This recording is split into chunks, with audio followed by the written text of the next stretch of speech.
you start to question your value. You start to question your self-worth. Like, the more money you got, the more successful you are, and most people really do buy into that. But really, I just needed a break. What I love is helping people. I'm Julie Bauke, and welcome to The Evolved Career, a podcast where we help you determine what truly does matter most to you and how it can have a profound impact on your life. My guest today is Paul Haffner. Paul is the CEO of Lighthouse Youth Services, and we'll get into what that is in a little bit. But I asked my guests to describe themselves in 3 words before we start, and the 3 words Paul chose were counselor, healer, and facilitator.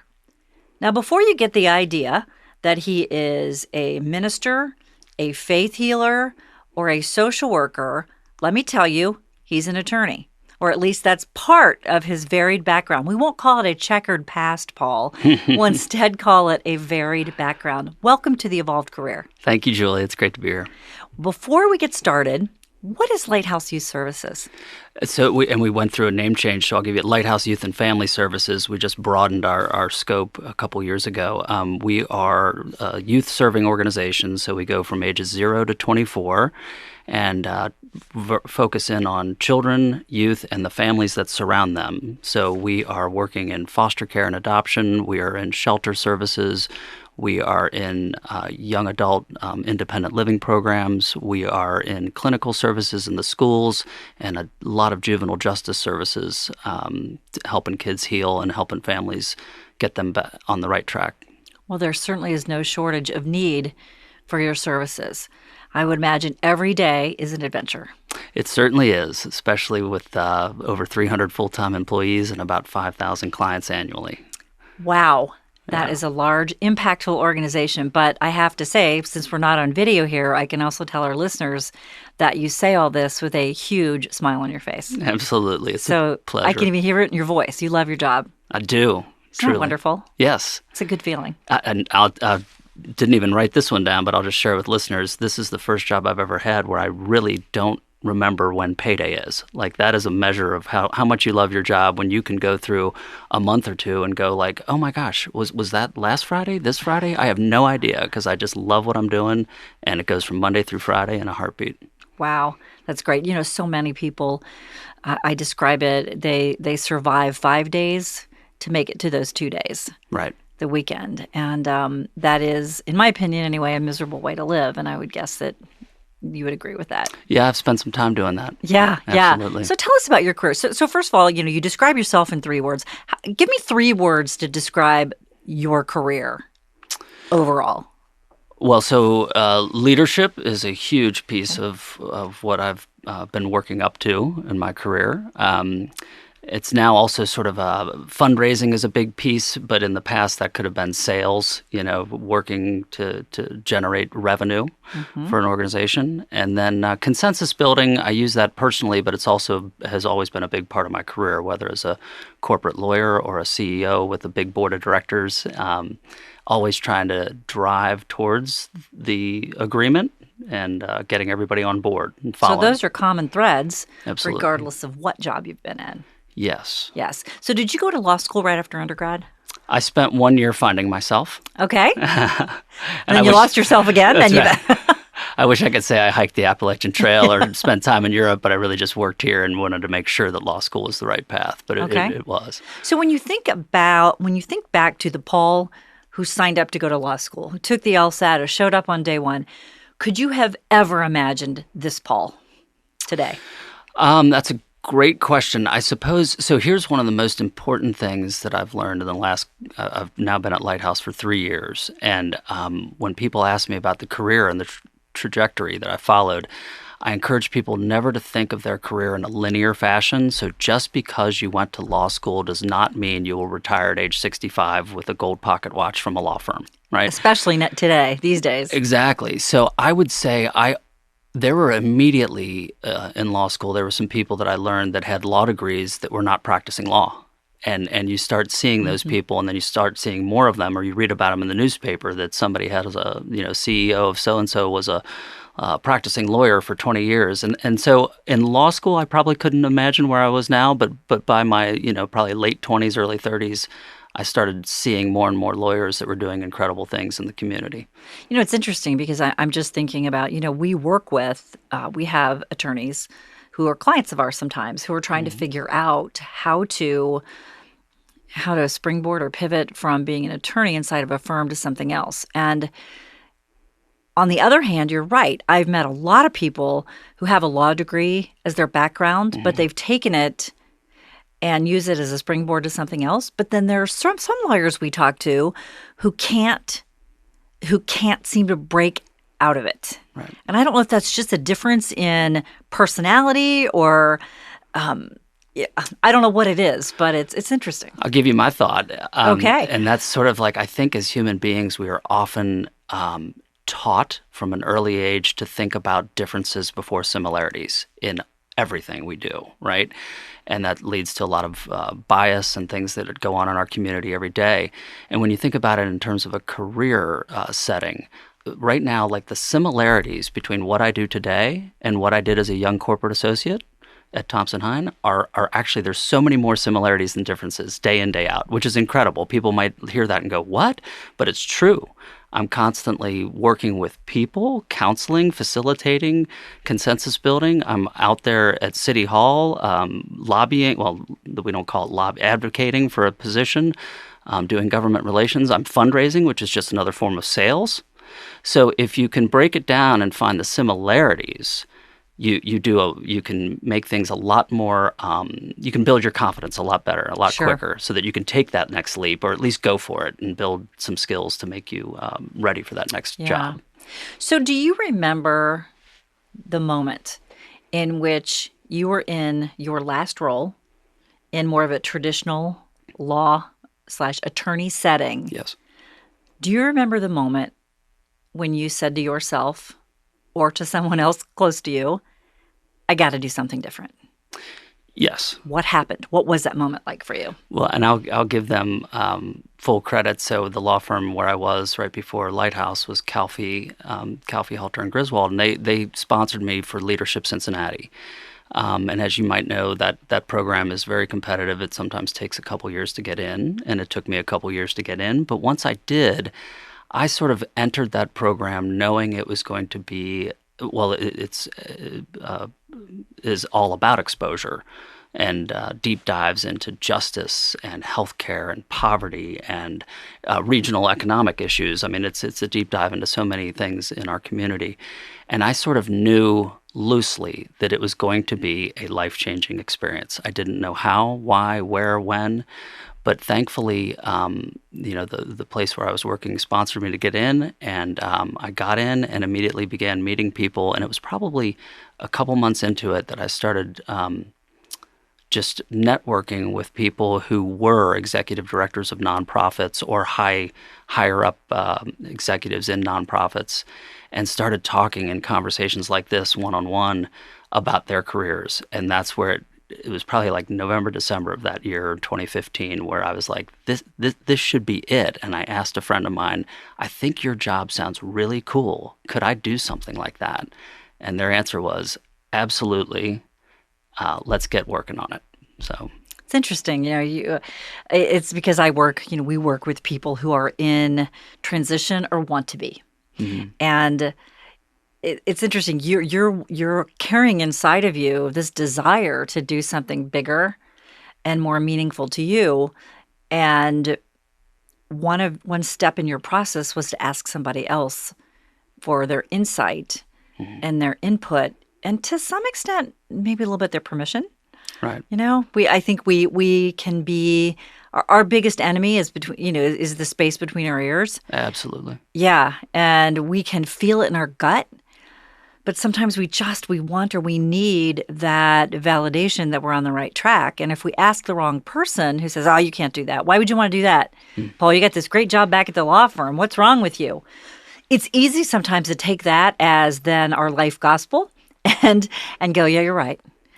Right, especially if you grew up with, in my case, wonderfully intentioned, sort of Depression era parents who, and if you're listening, we love you. But that is something where you can. You talk about, I'm sure, in your career coaching, it's having your own personal board of directors, right? People that you can talk to, mentors that have your best interests at heart, or at least can be great sounding boards. And they're not going to give you the answers. It's self-discovery, but they will point you in the right direction and build your confidence and give you examples to look at.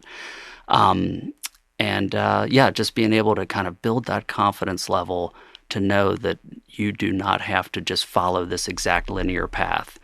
And it can be a real interesting sort of shape to a career if you kind of just let, in my case, there's a very God-driven element. Just kind of follow those signposts and be aware and be present and be willing to see what and accept what's coming down the path versus sort of forcing your way into that career path that so many people have told you about.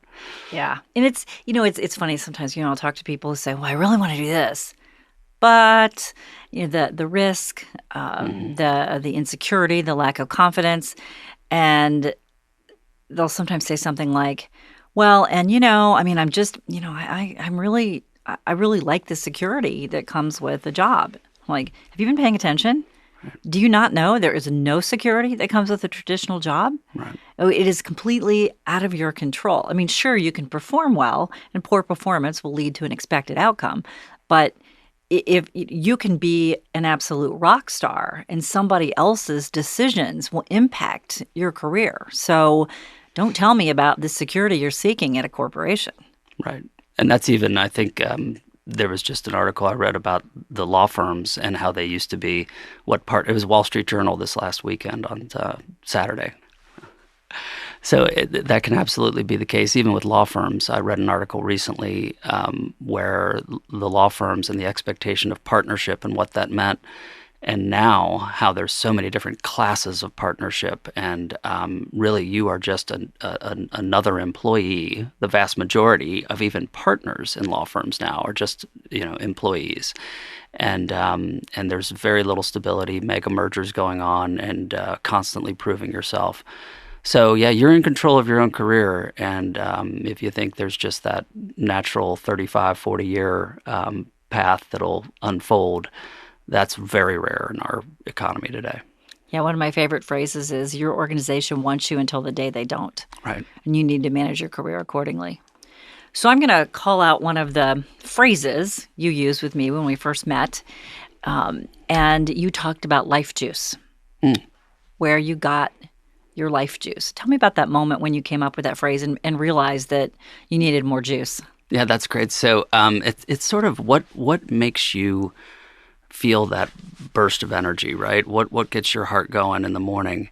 And for a lot of us, it is the work. It should be your work. If you're going to spend something, 8 to 5 p.m. or in this job, I don't even think about the hours, but that's got to give you some battery charging element to it, right? So where do you get your life juice? If you're struggling to get it from work and you're just getting half a tank from work, well, where are you getting it? Through your volunteer efforts after work, through coaching your Little League baseball team? What is it that's making you kind of get up in the morning, get excited, and at the end of the day, go to bed exhausted, tired, and satisfied? For me, what had sort of happened in the corporate world, and then which I would include the big law firms in the corporate world, I was getting enough to sort of get by.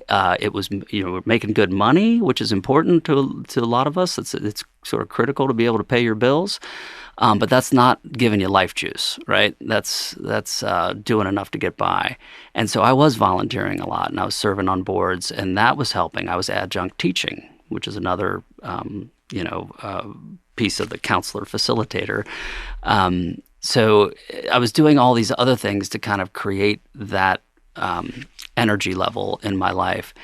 And it was working. It's okay. But it was slowly tapering off. So I talked to my friend. It was probably late 2015. That was really the time when everything changed.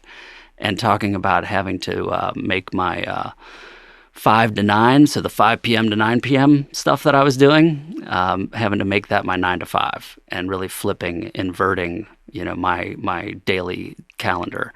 So making volunteer work paid work. So, were you volunteering at Lighthouse? Lighthouse was not part of my volunteer work. Okay. I barely knew anything about Lighthouse, which is another incredible thing. But I was board chair at the Cincinnati Nature Center, and I had served on the board at Ronald McDonald House for years, and some other children's charity work through the insurance industry that I was proud of. So a lot of things focused on kids, and knew a little bit about Lighthouse through a common friend.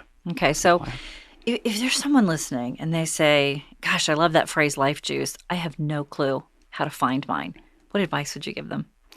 Well, so what's really important, sometimes you don't need to make a massive career change. That can be a little scary. So sometimes you can tweak or adjust your career and get more life juice out of it. So and I did this successfully at Great American, where I asked my boss, could I do more of the mentoring of the summer associates and the interns? And the answer was absolutely yes. And that was, again, you think about sort of counseling and mentoring. That would be another word I could put in there. That was something that I wasn't doing. And I just asked my current employer if I could do more of that. And they said yes. So very simple solution that, in a negative spin, you could say bought me a few more years. But I think it really was perfect. And I learned a lot more about business and prepared me better for the role I'm in currently.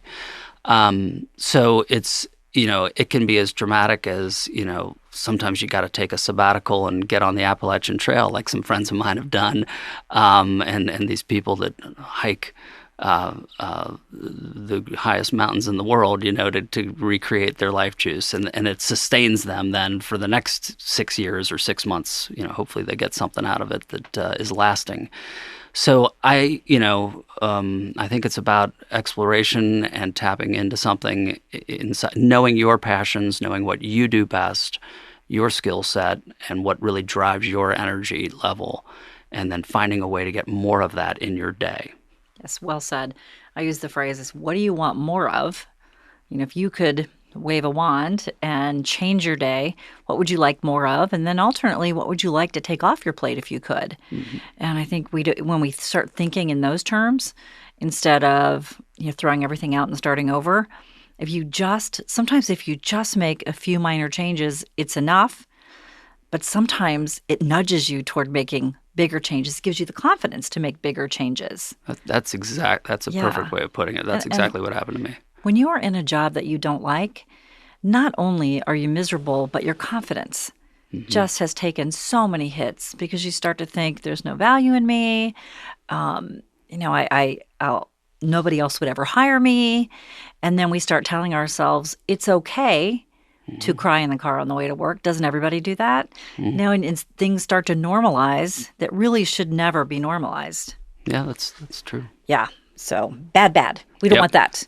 And a lot of it's like fear-based thinking, right? Oh, isn't it? So isn't it? Yeah, I don't do it every day, but I try really hard to say to myself, no fear-based decision-making today, Paul. And, I love that. Yeah.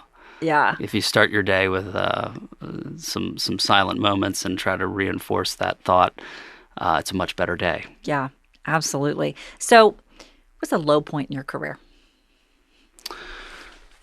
Well, I mean, you sort of touched on it in your words just there. It was probably 2014 at the law firm and starting to really question what I was doing and where I was going.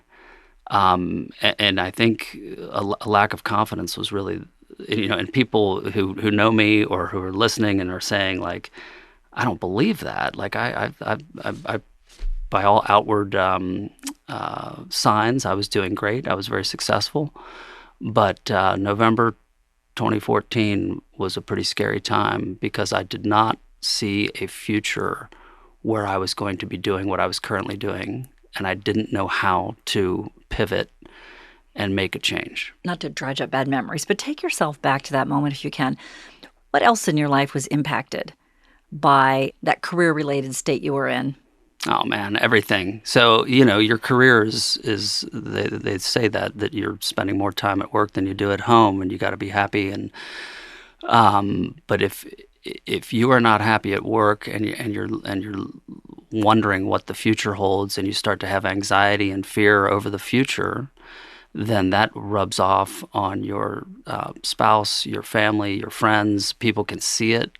My wife can tell within seconds sometimes when I'm going into like sort of a downward spiral, right? And these days, everybody has bad days, but you pull yourself out pretty quickly. And in that period of time, I wasn't pulling myself out as quickly, and she was able to spot that. And I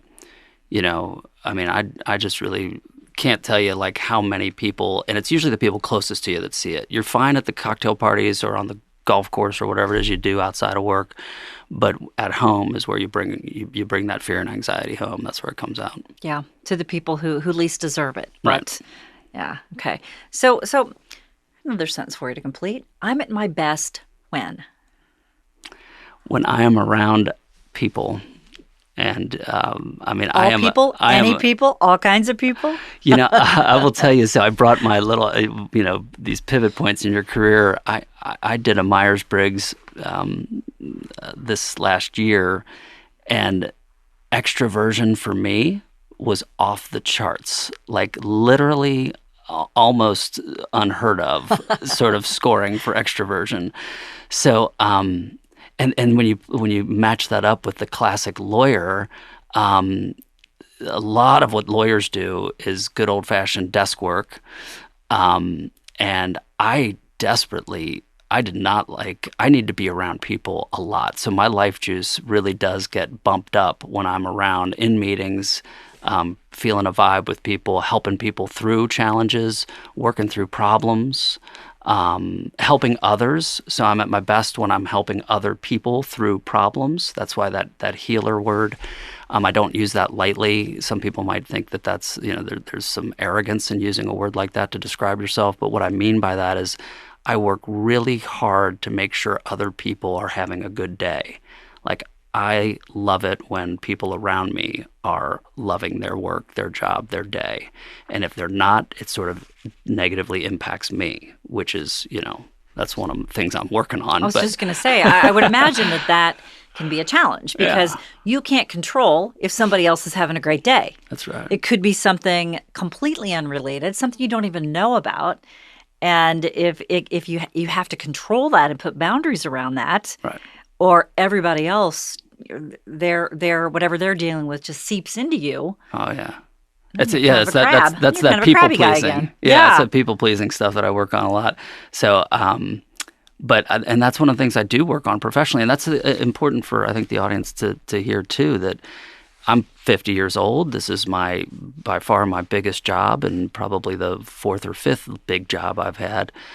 But I still have really hard days and days where self-doubt creeps in. And I mean, that's very normal. We're human beings. So there is no, I don't have this overload of confidence that just gets me through all these difficult situations in, 10 seconds flat, right? So I absolutely know that I have to work hard to get other people to kind of come along with me. That's a big part of leadership. And really, it's one of those things to resilience and confidence help you sort of bounce back quickly is what I've found. So when I'm at my best, I'm dealing with life's challenges in a quick, efficient way. And the big challenges, I'm finding paths forward with the other people that I need to work with me. And I don't give up. It's relentless optimism. Great. So the typical life expectancy in the United States is now at 78.7 years. I'll let you do the math and figure out how much time you might have left if you're the average American. Someday when you're gone and people are talking about you, how do you hope they would complete the sentence? The most profound impact Paul Haffner made in his life was what? That he helped change the city of Cincinnati in becoming a more racially equitable and just equitable society. That he really had a direct impact on this city for the better. Okay, great. So now picture you're standing in front of a group of 22-year-olds who are just graduating from college. And they say, I want my work life to matter, what would you say to them?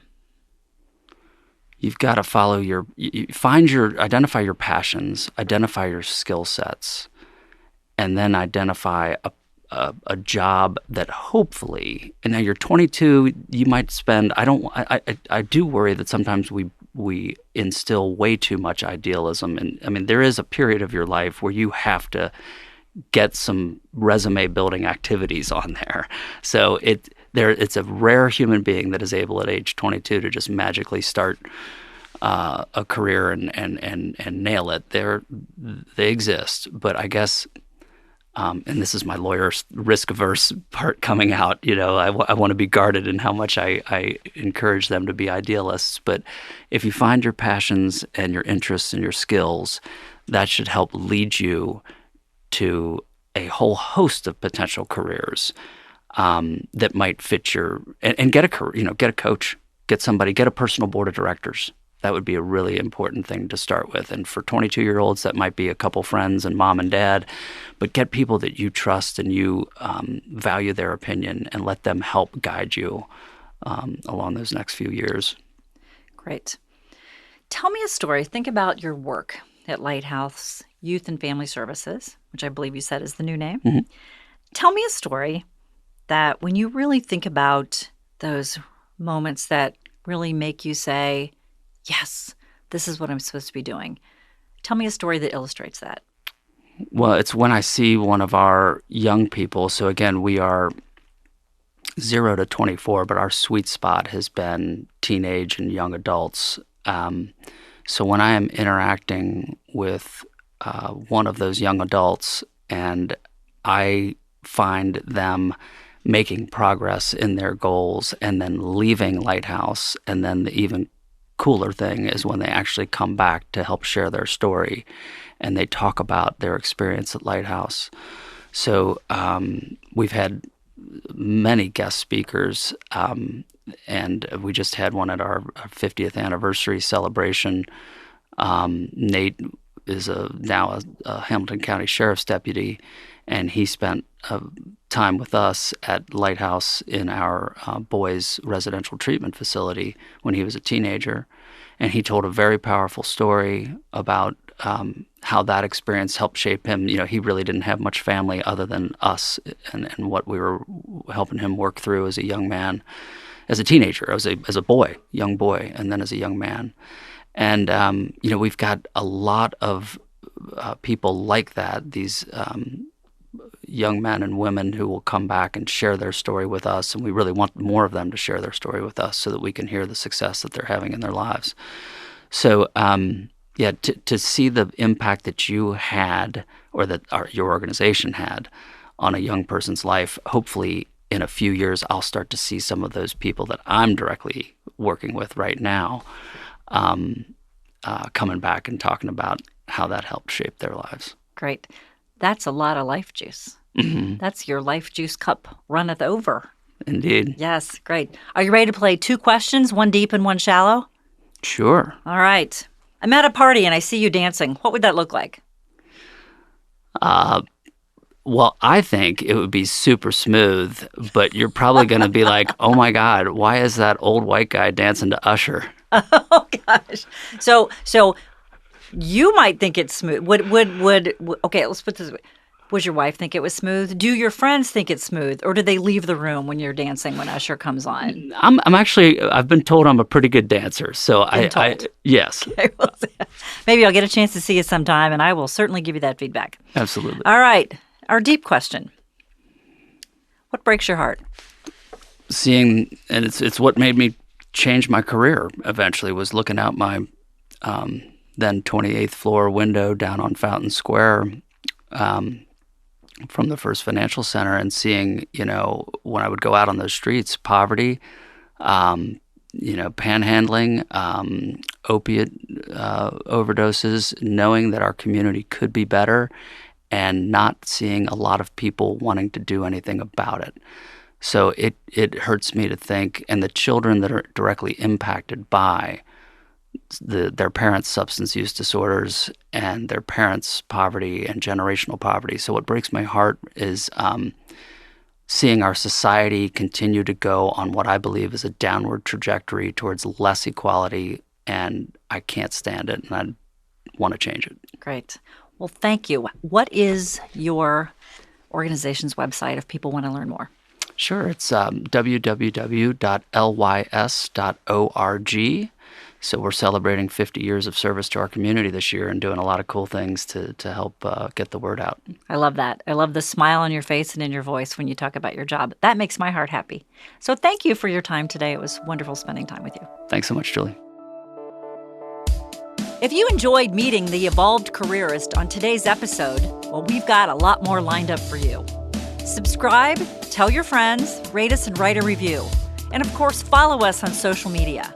But if you're interested in learning more about how you can evolve your career, you can contact us through theevolvedcareer.com or thebaukegroup.com, and that's Bauke. Do you know somebody who'd be a great guest, who has a great career story to tell? Or do you think you qualify? Then email me. My email address is in the podcast description. Until next time, here's to your career happiness.